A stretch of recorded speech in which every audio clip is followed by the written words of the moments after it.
ನನ್ನ ಬಗ್ಗೆ ನಾನು ಪರಿಚಯನ ಫಸ್ಟ್ ಮಾಡ್ಕೊಳ್ಳಿಕ್ಕೆ ನಾನು ಇಷ್ಟಪಡ್ತೀನಿ. ಅಖಂಡ ಭಾರತದಲ್ಲಿ ಮೊಟ್ಟ ಮೊದಲನೇ ಸಾಮ್ರಾಟ ಚಂದ್ರಗುಪ್ತ ಮೌರ್ಯ ಹುಟ್ಟಿದ ಕುಲದಲ್ಲಿ ಹುಟ್ಟಿದವರು.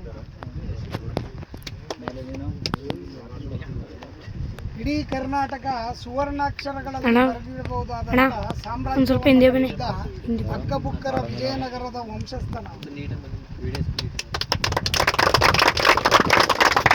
ನನ್ನ ಹೆಸರು ರಾಜಶೇಖರ್ ದೊಡ್ಡಣ್ಣ ಮೌರ್ಯ ಅಂತ.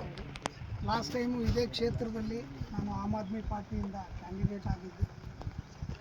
ಈ ಕ್ಷೇತ್ರ ಹೇಗಿದೆ, ಇಲ್ಲಿನ ಹುಡುಗರು ಹೇಗಿದ್ದಾರೆ, ಇಲ್ಲಿನ ಜನ ಹೇಗಿದ್ದಾರೆ, ಇವ್ರ ಕಷ್ಟ ಸುಖಗಳು ಏನು ಅನ್ನೋದನ್ನು ನೋಡಬೇಕು ಅನ್ನೋ ಕಾರಣಕ್ಕೋಸ್ಕರ ನನಗೆ ಯಾರೂ ಪರಿಚಯ ಇಲ್ಲ ಅಂದ್ರೂ 317 ಹಳ್ಳಿಯನ್ನು ಕೂಡ ನಾನು ನನ್ನ ಗಾಡಿ ಮುಖೇನ ಪೂರ್ತ ಸಂಘಟನೆ ಮಾಡ್ಕೊಂಡು ಬಂದೆ. ಯಾಕಂದರೆ ಒಂದು ನಾಯಕತ್ವ ಅಂತಂದರೆ ನಾಯಕತ್ವದಲ್ಲಿ 4 ರೀತಿ ಇರ್ತದೆ. ನಾನು ಚೆನ್ನಾಗಿ ಅರ್ಥ ಮಾಡ್ಕೊಳ್ಳಿ. ಮೊದಲನೇದೇನಪ್ಪ ಅಂತಂದರೆ ಬಕೆಟ್ ನಾಯಕತ್ವ ಅಂತೀವಿ. ಅಣ್ಣ ನೀನು ಹೇಳಿದ್ದು ಸರಿ, ನೀನು ಹೇಳಿದ್ದೆ ಕರೆಕ್ಟು, ಅಣ್ಣ ನೀನೇ ರೈಟು ಅಂದ್ಕೊಂಡು ಬರ್ತಾರೆ. ಅವ್ರು ಯಾವಾಗೋ ಇವ್ರಿಗೊಂದು ನಾಯಕತ್ವ ಬಿಟ್ಕೊಡ್ತಾರೆ, ಇವ್ರು ಲೀಡರ್ ಆಗ್ಬಿಡ್ತಾರೆ. ಇದಕ್ಕೆ ಬಕೆಟ್ ನಾಯಕತ್ವ. ಎರಡನೇ ವಿಚಾರ ಏನಪ್ಪ ಅಂದರೆ ಲೀಡರ್ಗಳು ಯಾರೂ ಇರಲ್ಲ. ಇವನು ಬರ್ತಾರೆ ಅಳಕ್ಕುಳಕ್ಕಾಗಿ ಇವ್ನ ಎತ್ತಿ ನಿಲ್ಲಿಸ್ಬಿಡ್ತಾರೆ, ಇವನು ಲೀಡರ್ ಆಗ್ಬಿಡ್ತಾನೆ. ಅದಕ್ಕೆ ಅದೃಷ್ಟದ ನಾಯಕತ್ವ ಅಂತ ಕರಿತೀವಿ. ಮೂರನೇದು ದುಡ್ಡಿನ ನಾಯಕತ್ವ. ದುಡ್ಡಿರ್ತದೆ, ರಾತ್ರಿ ಖರ್ಚು ಮಾಡ್ತಾನೆ, ಬೆಳಗ್ಗೆಲ್ಲಿ ಲೀಡರ್ ಆಗ್ಬಿಡ್ತಾನೆ. ಇದು ದುಡ್ಡಿನ ನಾಯಕತ್ವ. ನಾಲ್ಕನೇದು ನನ್ನ ನಾಯಕತ್ವ ಏನಪ್ಪ ಅಂದರೆ ಜನಗಳ ಜೊತೆ ಬೆರೆದು ಈ ಜನಗಳ ಕಷ್ಟ ಸುಖಗಳಲ್ಲಿ ನಿಂತ್ಕೊಳ್ತೀವಿ. ಜನಗಳನ್ನು ಜೊತೆಯಲ್ಲಿ ಕರ್ಕೊಂಡು ಅವರನ್ನು ಬೆಳೆಸ್ತಾ ನಾವು ಬೆಳೀತಾ ಹೋಗ್ತೀವಿ. ಇದಕ್ಕೆ ಜನನಾಯಕತ್ವ ಅಂತ. ಈ 3 ನಾಯಕತ್ವಕ್ಕೆ ಸೋಲಿದೆ, ಆದರೆ ಈ ಜನನಾಯಕತ್ವಕ್ಕೆ ಸೋಲಿದೆ. ನಾನು ಆಯ್ಕೆ ಮಾಡ್ಕೊಂಡಿರ್ತಕ್ಕಂಥ ನಾಯಕತ್ವ ನಿಮ್ಮೆಲ್ಲರ ಜೊತೆಗೆ ನಿಂತು ನಿಮ್ಮೆಲ್ಲರ ಕಷ್ಟ ಸುಖಗಳಲ್ಲಿ ಭಾಗಿಯಾಗಿ ಮುಂದಿನ ದಿನಗಳಲ್ಲಿ ಪಿರಿಯಾಪಟ್ಟಣದಲ್ಲಿ ನಿಲ್ಲಬೇಕು ಅನ್ನೋದು ನನ್ನ ನಾಯಕತ್ವ. ಹಾಗಾಗಿ ನಾನು ಎಲ್ಲ ಕಡೆಗಳಲ್ಲೂ ನೋಡ್ತಾ ಬರ್ತಾ ಇದ್ದೀನಿ. ಪಕ್ಕದಲ್ಲಿ ಕಾವೇರಿ ಚಾನಲ್ ನೋಡ್ತಾರೆ, ಅದರ ಕೆರೆಗಳು ಬರ್ತಾರೆ. ಹೌದಾ? 1500 ಎಕರೆ ಇಂಡಸ್ಟ್ರಿಯಲ್ ಎಸ್ಟೇಟ್ ಐತೆ, ಒಂದೇ ಒಂದು ಇಂಡಸ್ಟ್ರಿ ಇದೆ. ಮಳೆಗಾಲ ಬಂದರೂ ಇವತ್ತಿಗೂ ಹಲವಾರು ಹಳ್ಳಿಗಳಲ್ಲಿ ಕುಡಿಯೋ ನೀರು, ಎಷ್ಟೋ ಕಡೆಗಳಲ್ಲಿ ಡ್ರೈನೇಜ್ಗಳ ಸಮಸ್ಯೆ. ಹೌದಾ? ಇವತ್ತಿಗೂ ಎಷ್ಟೋ ಕಡೆ ದಾಖಲೆಗಳಿಲ್ಲದೆ ಜನ ಭೂಮಿಯನ್ನು ಹುರ್ತುಕೊಂಡು ಅವ್ರ ಜೀವನ ನಡೆಸ್ತಿದ್ದಾರೆ. ಅದಕ್ಕೆ 76 ಕೇಸ್ಗಳು. ಅದಕ್ಕೆ ಅವನ್ನೆತ್ತಿ ಇವನು ಕಟ್ತಾರೆ, ಇವನ್ನೆತ್ತಿ ಅವನು ಕಟ್ತಾರೆ. ನಾನೇ ಒಂದು 4-5 ಕೇಸ್ಗಳನ್ನ ಡಿಸೈಡ್ ಮಾಡಿ. ಅಂದರೆ ಒಬ್ಬ ವ್ಯಕ್ತಿ ನೆಮ್ಮದಿಯಾಗಿ ಬದುಕಬೇಕು ಅಂತಂದರೆ ಅವನಿಗೆ ಬೇಕಾಗಿರ್ತಕ್ಕಂಥ ಆಹಾರ ಭದ್ರತೆ, ಗೃಹ ಭದ್ರತೆ ಮತ್ತು ಎಲ್ಲ ರೀತಿಯ ಸಕಲ ಸವಲತ್ತುಗಳನ್ನು ಏನಾದರೆ ಈ ಸರ್ಕಾರದ ಚುನಾಯಿತ ಪ್ರತಿನಿಧಿಗಳು ಕೊಡಬೇಕಾಗಿತ್ತು.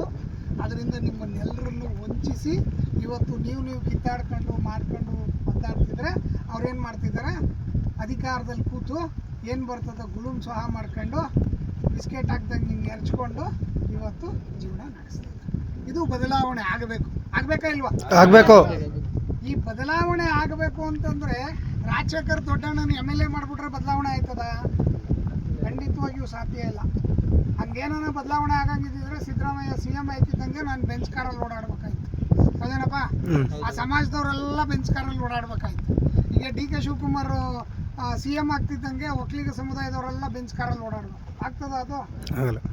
ಅಂದರೆ DK ಶಿವಕುಮಾರ್ ಅವರು ಮೇಲ್ಗಡೆ CM ಆಗಿದ್ರೆ ಅವ್ರ ಸಮಾಜದವ್ರು ಕೆಳಗಡೆ ನನಗೆ ಇಂಥದ್ದು ಬೇಕು ಅಂತ ಕೇಳೋರು ಬೇಕು.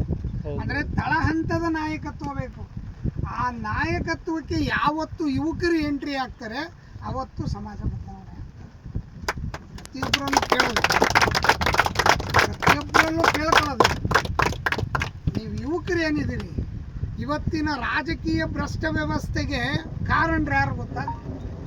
ರಾಜಕೀಯ ಹೊಲಸು ನನಗೆ ಬೇಡ ಅಂತ ಒಳ್ಳೆಯವರು ದೂರ ನಿಂತಿದ್ದರಿಂದ ಇವತ್ತು ಈ ಹೊಲಸನ್ನು ನಾವು ಸಹಿಸ್ಕೊಳ್ಬೇಕಾಗ್ತದೆ.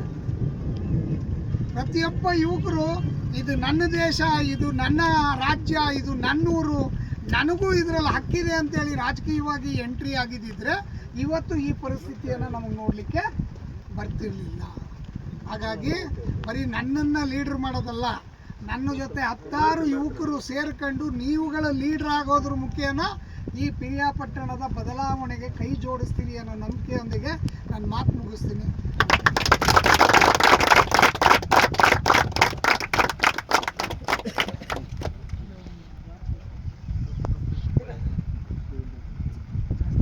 ಆಡ್ತೀರಾ? ಮಳೆಯಲ್ಲಿ